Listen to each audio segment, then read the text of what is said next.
15 October স্বাক্ষর হবে জুলাই জাতীয় সনদ। জাতীয় সংসদের দক্ষিণ প্লাজায় এই অনুষ্ঠানে নেতৃত্ব দেবেন অন্তর্বর্তী সরকারের প্রধান উপদেষ্টা এবং জাতীয় ঐক্যমত্য কমিশনের সভাপতি অধ্যাপক মোহাম্মদ ইউনূস। অনুষ্ঠানে অংশ নেবেন বিভিন্ন রাজনৈতিক দল ও জোটের প্রতিনিধিরা। বৃহস্পতিবার জাতীয় ঐক্যমত্য কমিশন কার্যালয়ের সভাকক্ষে বৈঠকে এই সিদ্ধান্ত হয়। এ সময় জুলাই সনদ বাস্তবায়নের উপায় নিয়ে বিশেষজ্ঞদের মত এবং রাজনৈতিক দলগুলোর সাথে কমিশনের আলোচনা ও মতামত বিশ্লেষণ করা হয়। বৈঠকে আশা করা হয় বিশেষজ্ঞ এবং রাজনৈতিক দল থেকে প্রাপ্ত অভিমত বিশ্লেষণ তা বাস্তবায়নের উপায় সংক্রান্ত সুপারিশ এবং চূড়ান্ত জুলাই সনদ শিগগিরই সরকারের কাছে জমা দেওয়া হবে। বৈঠকে কমিশনের সহসভাপতি অধ্যাপক আলী রিয়াজ সহ অন্যান্য সদস্যরা উপস্থিত ছিলেন। এ নিয়ে আরো জানাতে বার্তা কক্ষ থেকে আমাদের সাথে যোগ দিচ্ছেন সহকর্মী বনি ইবনে কামাল। বনি, আজকের যে বৈঠক হলো সেই বৈঠকে আসলে কি কি সিদ্ধান্ত এসেছে জানাবেন বিস্তারিত। দেখুন, দীর্ঘ ৭.৫ মাস ধরে এই ঐক্যমত্য কমিশনের যে বৈঠক রাজনৈতিক দলগুলোর সঙ্গে মূলত ৮৪টি প্রায় ৯৪টি বিষয়ে কিন্তু তারা ঐক্যমত্যে পৌঁছানোর বিষয়ে আলাপ আলোচনা সব কিছু হয়েছে। ৭.৫ মাস ধরে আমরা দেখেছি বিভিন্ন ফ্রেজে বিভিন্ন জায়গায় বিভিন্ন রাজনৈতিক দলের বিভিন্ন রকম মতামত। এই সব কিছু মিলিয়ে একটি পর্যায়ে গিয়ে শেষ পর্যন্ত গতকালকে কিন্তু শেষ যে বৈঠকটি, আনুষ্ঠানিক বৈঠকটি কিন্তু গতকালকে করা হয়। সেখানে জুলাই সনদ বাস্তবায়নের ক্ষেত্রে যে ৮৪টি বিষয়ে সব রাজনৈতিক দল ঐক্যমত হয়েছে এবং যে 10টি বিষয়ে নোট অফ ডিসেন্ট রয়েছে, সেটার পরিপ্রেক্ষিতেই সব রাজনৈতিক দল একটি গণভোট আয়োজনের বিষয়ে একমতে পৌঁছান এবং সেই একমতে পৌঁছানোর পরও কিন্তু একটি নতুন করে সমস্যা বা নতুন একটি চ্যালেঞ্জ সামনে আসে, যেটি কিনা গণভোটটি আসলে কখন হবে। জামায়াত ইসলামী, এনসিপি সহ বেশ কয়েকটি রাজনৈতিক দল মনে করে যে আগামী যে জাতীয় নির্বাচন ফেব্রুয়ারিতে হওয়ার কথা রয়েছে তার আগেই এই যে গণভোটটি হয়ে যাওয়া উচিত, অর্থাৎ জুলাই সনদ বাস্তবায়ন কীভাবে হবে, কী প্রক্রিয়া হবে এবং জুলাই সনদ বাস্তবায়নের বিষয়টি গণভোটে আসা উচিত। কিন্তু বিএনপি এবং সমমনা যে জোটগুলো রয়েছে বা রাজনৈতিক দলগুলো রয়েছে তারা কিন্তু আসলে মনে করছে যে, এবং তারা বলছেন যে এর আগে অর্থাৎ সামনে যে জাতীয় নির্বাচন তার আগে সময় খুব অল্প, এই সময় আসলে গণভোট করা উচিত হবে না। জাতীয় নির্বাচনের সময় একই দিনে আরও একটি ব্যালট পেপার যুক্ত করে এই গণভোটটি আয়োজন করা যেতে পারে। সবশেষ কিন্তু আমরা গতকালকে দেখলাম যে এই যে এক ধরনের নতুন চ্যালেঞ্জ এবং মতানৈক্যর বিষয়টি, সেটি নিয়েই কিন্তু কালকের যে বৈঠকটি সেই বৈঠকটি শেষ হয় এবং অধ্যাপক আলী রিয়াজ, যিনি এই ঐক্যমত্য কমিশনের সহসভাপতি, তিনি তখন বলেন যে এই বিষয়টি নিয়ে তারা যারা বিশিষ্টজন রয়েছেন এক্সপার্টদের সঙ্গে কথা বলবেন। আজকে জাতীয় সংসদের দক্ষিণ প্লাজায় এই এক্সপার্টদের সঙ্গে কিন্তু বৈঠকটি অনুষ্ঠিত হয় এবং সেই বৈঠকে অনুষ্ঠিত হওয়ার পর একটি সিদ্ধান্ত চূড়ান্ত হয় যে এই যে জুলাই সনদ বাস্তবায়ন এবং জুলাই সনদ নিয়ে যে গণভোটটি হবে সেই গণভোটের বিষয় নিয়ে তারা আলোচনা করে এবং একটি তারিখ ঠিক করে, অর্থাৎ আগামী 15ই অক্টোবর জুলাই সনদে যে স্বাক্ষরের বিষয়টি, সেই স্বাক্ষরটি কিন্তু অনুষ্ঠিত হবে। সব রাজনৈতিক দল জুলাই সনদে স্বাক্ষর করবেন। গত ১.৫ বছর বা ১ বছরের কিছু বেশি সময় ধরে যে বিষয়টি নিয়ে সবচেয়ে বেশি আলাপ আলোচনা হচ্ছিল যে একটি নতুন সংস্কার প্রক্রিয়া এবং নতুন একটি সনদ, সেই সনদটি কিন্তু অবশেষে এই 15 অক্টোবর, সে 15 অক্টোবর স্বাক্ষরিত হতে যাচ্ছে। এরই মধ্যে আমরা এখন পর্যন্ত যতটুকু জানতে পেরেছি বিএনপি, জামায়াত ইসলামী এবং এনসিপি তাদের যে প্রতিনিধিরা এই জুলাই সনদে স্বাক্ষর করবেন সেই নাম জাতীয় ঐক্যমত্য কমিশনে পাঠানো হয়েছে। যদিও এখনও কারা কারা আসছেন সেই বিষয়টি আমরা চূড়ান্তভাবে নিশ্চিত হতে পারিনি, তবে তারা আসবেন, তারা এই ঐক্যমত্য কমিশনের যে জুলাই সনদ বাস্তবায়নের যে কাজটি সেই কাজটি সম্পূর্ণ করবেন। 15 অক্টোবর ঢাকা যে জাতীয় সংসদ, সেই জাতীয় সংসদে দক্ষিণ প্লাজায় এটি কিন্তু সম্পন্ন হবে। এখন পর্যন্ত এই সিদ্ধান্ত হয়েছে। সবচেয়ে বড় কথা হচ্ছে এই যে একটি লম্বা প্রক্রিয়া, এই লম্বা প্রক্রিয়ার মধ্যে মৌলিক সংস্কারের মধ্যে কিন্তু 10টি নোট অফ ডিসেন্ট এসেছে, 10টি মৌলিক সংস্কারের বিষয়। সেই সংস্কারগুলোর প্রক্রিয়া কী হবে এবং সেই সংস্কারগুলো আগামী পার্লামেন্টে অর্থাৎ আগামী যে নির্বাচিত সংসদ হবে সেই সংসদের অধীনে হবে কিনা, সেই বিষয়টি কিন্তু আসলে যাচাই করার বিষয় এবং গণভোটের মাধ্যমে এটি পরিষ্কার হয়ে আসবে বলে মনে করছে সবগুলো রাজনৈতিক দল। তবে যেহেতু এখনও 15 তারিখে এই জুলাই সনদটি স্বাক্ষর হবে, স্বাক্ষর হওয়ার পরে আসলে বোঝা যাবে যে গণভোট কখন হতে যাচ্ছে, জাতীয় নির্বাচনের আগে নাকি জাতীয় নির্বাচনের সময়ে। জি, ধন্যবাদ। বনি ইবনে কামাল জানাচ্ছিলেন বার্তা কক্ষ থেকে। অতিরিক্ত অর্থ খরচ না করে একই দিনে জাতীয় নির্বাচন এবং গণভোট করা উচিত, ইসির সেই সক্ষমতাও আছে বলে জানিয়েছেন নির্বাচন কমিশনার আব্দুর রহমান এল মাসুদ। বৃহস্পতিবার কয়েকটি গণমাধ্যমের সাথে আলাপকালে এই কথা জানান তিনি। বলেন, গণভোট সংসদ নির্বাচনের সঙ্গে একসাথে হলে অর্থ খরচ কমবে। তবে ভোট কেন্দ্র ও ভোট কক্ষ কিছু বাড়ানোর কথা জানান তিনি। জানান এতে আইনগত কোনো সমস্যা থাকার কথা নয়, জনগণই সকল ক্ষমতার উৎস। গণভোটে থাকবে জুলাই সনদের ধারা নিয়ে পক্ষে বিপক্ষে মত, তবে পুরো বিষয়টাই নির্ভর করছে রাজনৈতিক ঐক্যমত্যের ওপর। সরকার চাইলে গণভোটের বিষয়ে সিদ্ধান্ত নেবে ইসি। এদিকে বিভিন্ন প্রস্তাব নিয়ে বিকেলে নির্বাচন কমিশনে গেছেন এনসিপির নেতারা।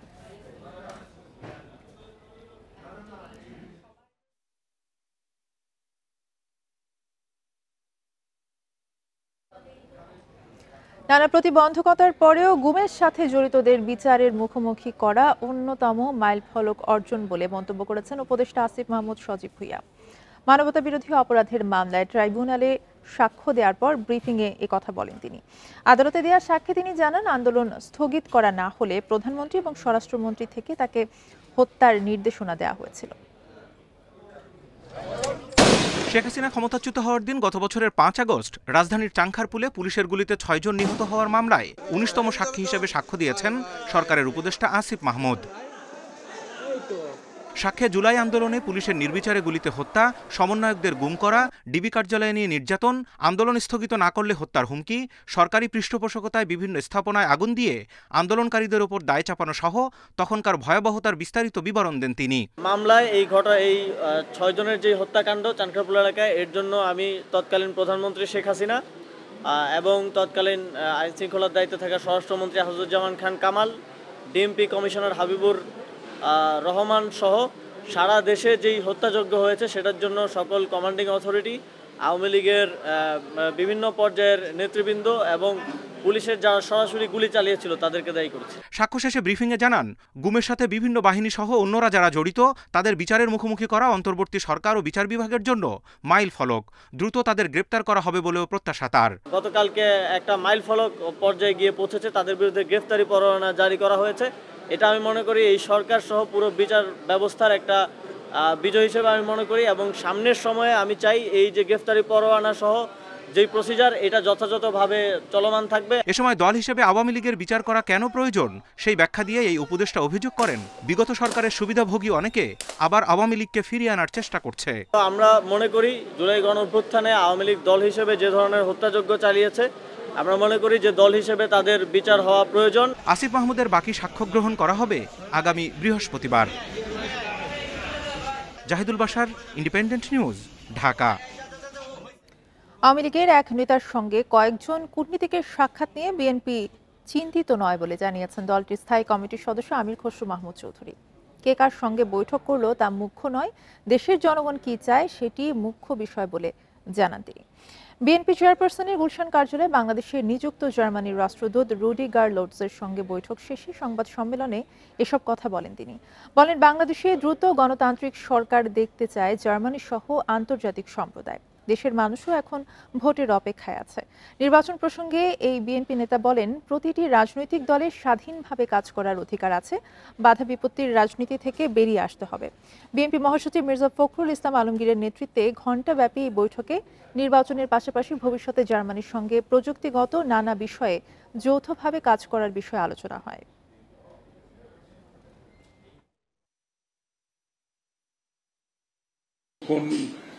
কূটনীতিবিদ কার বাসায় সব এটা হচ্ছে তাদের নিজস্ব বিষয়, এটা নিয়ে বিএনপির কোনো মাথা ব্যথা এগুলো চিন্তা নেই। আমি এগুলোর কোনো গুরুত্ব নেই আমাদের কাছে। আমাদের গুরুত্ব হচ্ছে আগামীর বাংলাদেশে একটা গণতান্ত্রিক অর্ডার ফিরিয়ে আনবো, এবং আপনার ভরসা নির্ভরশীলতা থাকবে জনগণের উপর। কে কোথায় কার বাড়িতে সভা করতেছে এগুলো নিয়ে কোনো ইস্যু না। বাংলাদেশের জনগণের উপর আস্থা থাকতে হবে। বাংলাদেশের জনগণ কি চায় সেটাই হচ্ছে আমাদের জন্য গুরুত্বপূর্ণ। বর্তমান পরিস্থিতিতে সংসদে উচ্চকক্ষের প্রয়োজনীয়তা নেই বলে সুপারিশ করেছে গবেষণা প্রতিষ্ঠান centre for policy dialogue CPD. বৃহস্পতিবার রাজধানীতে এক সংলাপে এই সুপারিশ করে সংস্থাটি। তবে উচ্চকক্ষ হলে সংসদে জবাবদিহি বাড়বে এবং স্বৈরাচার হবার পথ বন্ধ হবে বলে মত বিএনপি সহ অন্যান্য রাজনৈতিক দলের।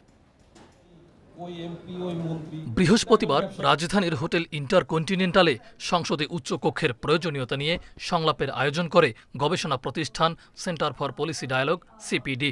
এতে অংশ নেন রাজনীতিবিদ, গবেষক সহ অন্যান্যরা। কেন আমরা করতে চাচ্ছি এবং এটা সংলাপে বর্তমান পরিস্থিতিতে উচ্চকক্ষের প্রয়োজনীয়তা নেই বলে সুপারিশ করে সিপিডি। আপার হাউস করবার মতো একটি কাঠামো আমাদের সংসদের আছে বলে আমাদের কাছে মনে হয়নি। তবে উচ্চকক্ষ হলে সংসদে জবাবদিহি বাড়বে এবং নতুন করে স্বৈরাচার হবার পথ বন্ধ হবে বলে মত দেয় বিএনপি ও এনসিপি। উচ্চকক্ষের সাথে এমপিদের ক্ষমতা কতটুকু হবে সেটিও ভেবে দেখা দরকার বলে মত দেয় বিএনপি। একটা চেক অ্যান্ড ব্যালেন্স থাকে এবং পার্লামেন্টে ডিসিশন মেকিং প্রসেসে আইন প্রণয়নের ক্ষেত্রে পার্লামেন্ট যেন আরো ইনক্লুসিভ একটা ভূমিকা রাখতে পারে। যে দল অন্তত 1% ভোট পেয়েছে তাদেরও যদি আমরা প্রতিনিধিত্বে অংশগ্রহণের সুযোগ দিতে পারি, যেটাই কমিশন প্রস্তাব করেছে, তাহলে বহুদলীয় গণতন্ত্র চর্চা সেটাকে আমরা আরো প্রাতিষ্ঠানিক রূপ আমরা দিতে পারি। উচ্চকক্ষের মাধ্যমে সংসদে ভারসাম্য তৈরি হবে বলে জানান নির্বাচন সংস্কার কমিশনের প্রধান বদিউল আলম মজুমদার। বলেন, পঞ্চদশ সংশোধনীর মাধ্যমে দানবে পরিণত হয় শেখ হাসিনা। উচ্চকক্ষ থাকলে পঞ্চদশ সংশোধনী সম্ভব হতো না। শেখ হাসিনা দানবে পরিণত হয়েছে অনেকগুলো আইন কানুন বিধিবিধান। সবচেয়ে বড় কারণ হলো পঞ্চদশ সংশোধনী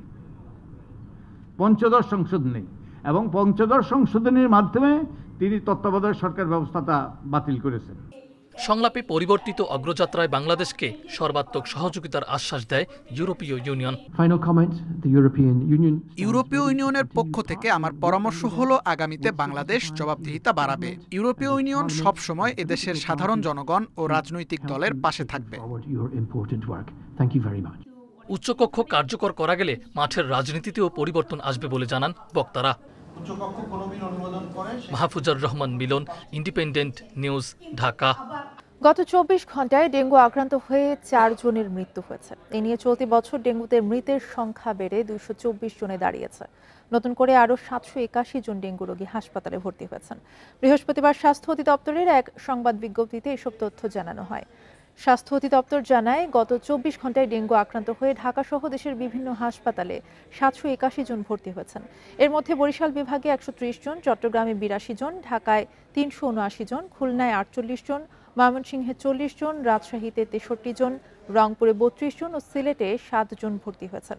চলতি বছর জানুয়ারি থেকে এ পর্যন্ত 52,885 জন রোগী হাসপাতালে ভর্তি হয়েছেন। চলতি বছর ডেঙ্গু নিয়ে সবচেয়ে বেশি মানুষ হাসপাতালে ভর্তি হন সেপ্টেম্বরে, মৃত্যুও ছিল সর্বোচ্চ। গত মাসে 15,866 জন রোগী হাসপাতালে ভর্তি হন, মৃত্যু হয় 76 জনের।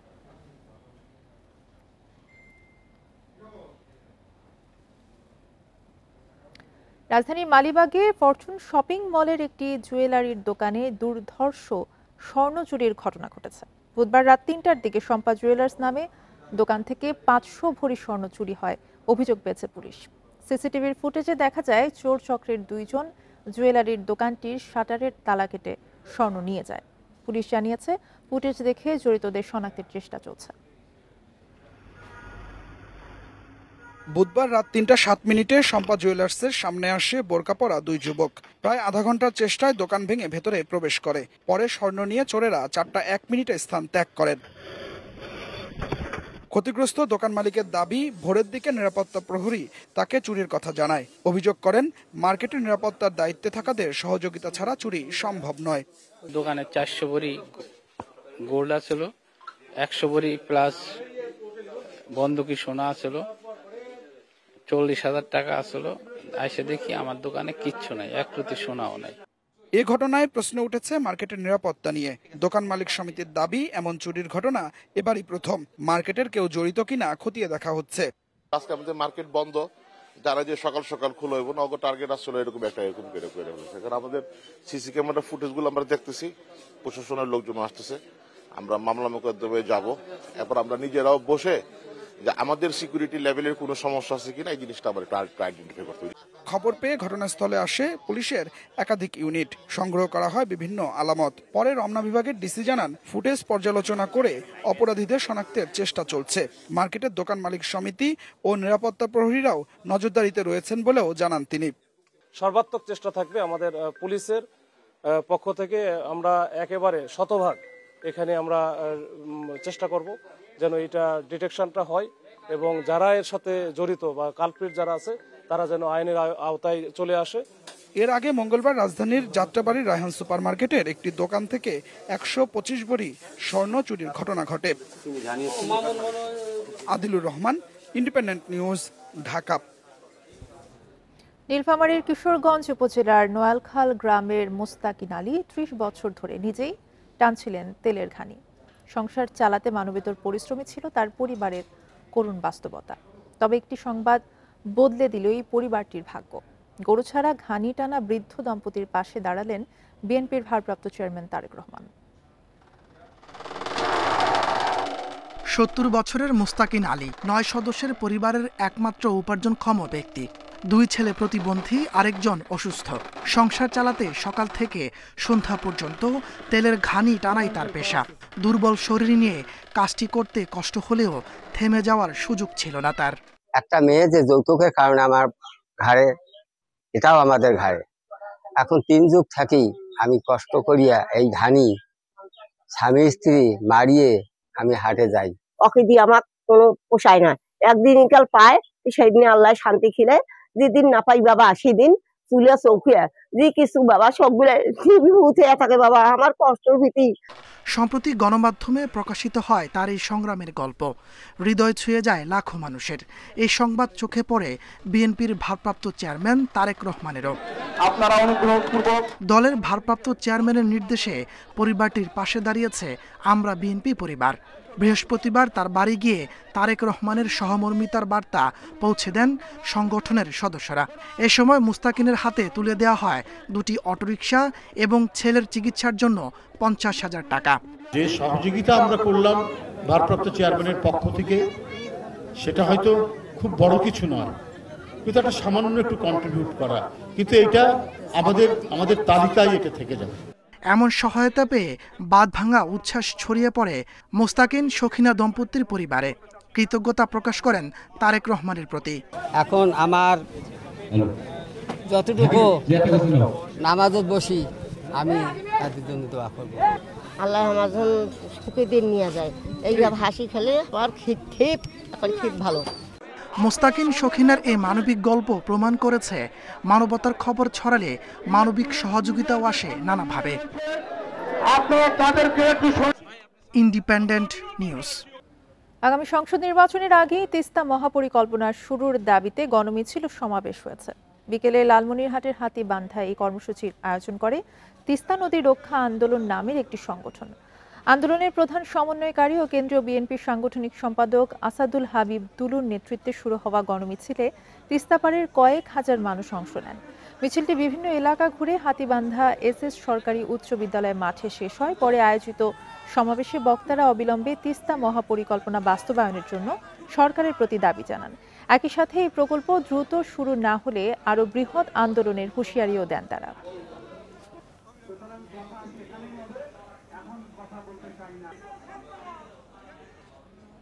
সংকটাপন্ন 5 ব্যাংক একীভূত করে একটি ইসলামী শরিয়া ভিত্তিক ব্যাংক করার সিদ্ধান্ত নিয়েছে সরকার। প্রাথমিকভাবে তাদের 20,000 কোটি টাকা দেয়া হবে। বৃহস্পতিবার উপদেষ্টা পরিষদের বৈঠকে এই সিদ্ধান্ত হয়েছে। ফরেন সার্ভিস একাডেমিতে ব্রিফিংয়ে এই তথ্য জানান প্রধান উপদেষ্টার প্রেস সচিব। এছাড়া নাগরিকের অনুমতি ছাড়া ব্যক্তিগত তথ্য কোনো প্রতিষ্ঠান বাণিজ্যিক ব্যবহার করতে পারবে না বলে জানান প্রধান উপদেষ্টার বিশেষ সহকারী। অনুমোদিত হয়েছে দুটোই বাংলাদেশে। বৃহস্পতিবার উপদেষ্টা পরিষদের বৈঠকে আলোচনা হয় 15টি এজেন্ডা নিয়ে। গুরুত্ব পায় আমানত সুরক্ষা অধ্যাদেশ ও সাইবার সুরক্ষা অধ্যাদেশ 2025 সহ বেশ কিছু বিষয়। সমস্যাগ্রস্ত ইসলামী শরিয়া ভিত্তিক আমানত সুরক্ষা অধ্যাদেশের খসড়ার চূড়ান্ত অনুমোদন হয়েছে জানিয়ে প্রধান উপদেষ্টার প্রেস সচিব জানান 5টি ব্যাংক বিলুপ্ত করে একটি ইসলামী শরিয়া সম্মত একীভূত ব্যাংক হচ্ছে। প্রাথমিকভাবে তাদের 20,000 কোটি টাকা দেবে সরকার।